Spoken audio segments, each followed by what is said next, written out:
He was taken a month ago in immigration detention, violently taken from his family. He's just such an amazing kid, and just to, for him to have been taken like that was devastating. We are so relieved that he's here, but it shouldn't take a team of attorneys to get somebody who has never committed a crime. Well, now he gets to go back to being a kid. He still needs to pursue his asylum case.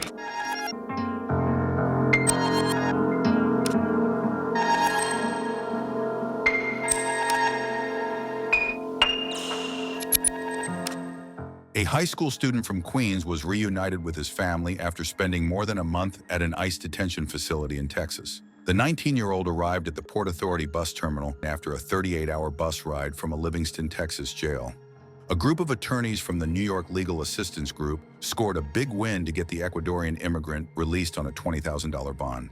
The 19-year-old, his mother, father, and siblings all came to the United States in March 2024, seeking asylum from Pujili, Ecuador. The family was initially detained by ICE at the border, but was allowed to enter the country and given a June 2025 court date. He was initially held at 26 Federal Plaza in Manhattan and then transferred to a detention facility in Texas. Toaquiza is an 11th grade student at Grover Cleveland High School in Ridgewood, Queens. He was awarded the Most Improved Student by his teachers. He missed the award ceremony because he was in ICE detention. Family and community members gathered at the bus terminal to welcome him home.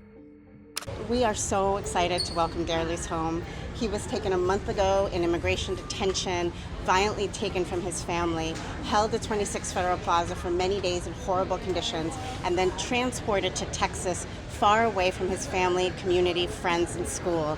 And you can see how much they've missed him because we have a number of supporters from his home, from his community, from his school here with him, waiting for him today.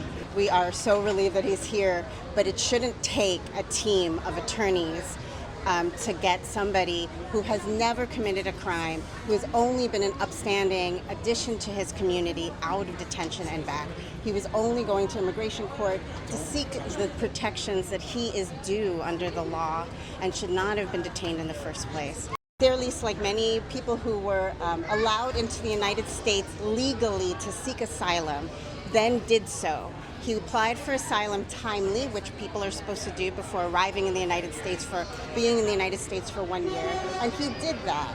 And then many of the same asylum seekers in the same position are supposed to go to immigration court to continue to litigate their case, which is exactly what he did. And on the day that he went to immigration court to litigate his case, he was detained without any notice, without any process, and then separated from his family and moved. I can say that at least a few days here in New York City were really difficult. There wasn't enough food, there wasn't enough space to sit down or lie down. Their conditions were extremely cramped. In Texas, it was really difficult for him. He's 19, and he was held with men who were sometimes twice his age, and it was emotionally difficult for him being so far away from his family. Our office represented him in a habeas matter as well as a bond hearing, and he was granted bond by a judge. With the wonderful assistance of the Envision Freedom Fund, we've been able to pay that bond, and he's on his way home now. So we're waiting for him to get off the bus so that he can reunite with his family finally. Well, now he gets to go back to being a kid. He still needs to pursue his asylum case. He's going to be applying for asylum in court, or pursuing the application that is already filed in court. We're going to work to get his case transferred back to the local court here, since this is where he will be, and hopefully he just gets to go back to having a normal life in his community and be a teenager. I was Derlis' English teacher for this year, and he's just such an amazing kid, and just to, for him to have been taken like that was devastating for all of us, and just seeing him back now is, it's really, really incredible.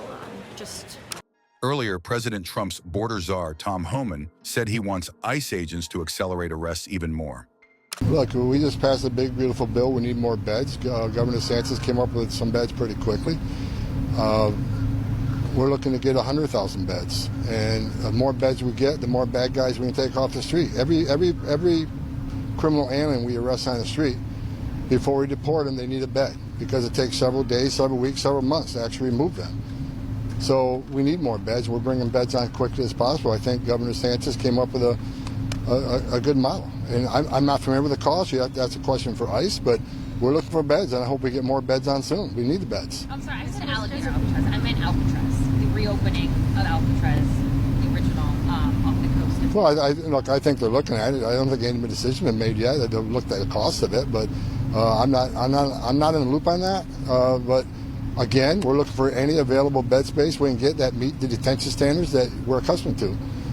Beds are important. Last week, I woke up one morning, we had less than 200 beds. We'll fill them by half the day. So we're constantly having to change flight arrangements and move deportation as quick as we can to empty beds. We shouldn't be in that position. These operations take time. They're well thought out operations. We need to know that there's a number of beds available when we take the bad guys off the street. So we need to bring beds on as quick as possible, and that's exactly what we're doing. Can you explain the plans to continue major enforcement pushes within sanctuary cities and states? Well, the president made it clear we're going to focus on sanctuary cities, make them priority. And why is that? Because we know they're a problem. We know they're releasing public safety threats every day because they're sanctuary cities. They're not honorary detainers. We don't have that problem in most of Texas and Florida, for instance. So we can take resources in low areas and put them in areas where we know there's a problem. So I've said for weeks, we're going to flood the zone in sanctuary cities. You're going to see a record number of agents in the neighborhoods and a record number of agents at work site. If they don't give us the criminal alien the safety and security of county jail, then we're going to go in the neighborhood and find them because we're going to do the job. If we can't find them in the neighborhood, we'll find them at the work site. So sanctuary cities get exactly what they don't want. More agents in the community, which is going to equal more collateral arrest, because when we find a bad guy and he's with somebody that's not a criminal but he's here illegally, they're coming too. So that's the president made that commitment, and I made that commitment, and that's exactly what we're going to do. And we're already doing it. If it did ultimately cost $2 billion to renovate Alcatraz, is that a figure that you're comfortable with? I'd have to see how many beds come out of that number, and what's the length of stay that facility is going to do.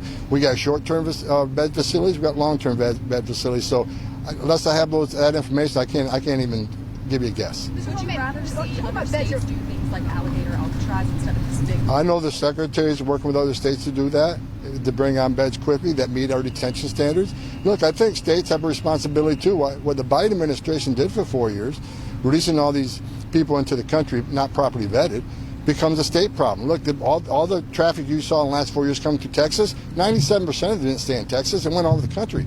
So states have responsibility. States have felt the effect in crime and exhaustion of their social services. So states have a big share of this too. I'm happy that states are stepping up.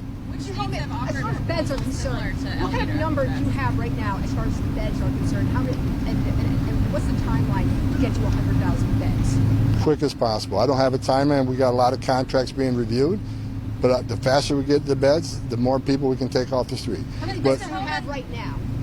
Right around 60,000. Mr. Holman, people who've Go ahead. Pardon me? What penalties should someone who assaulted an ICE officer face? That's a felony. You should go to prison. President Trump made that clear the other day.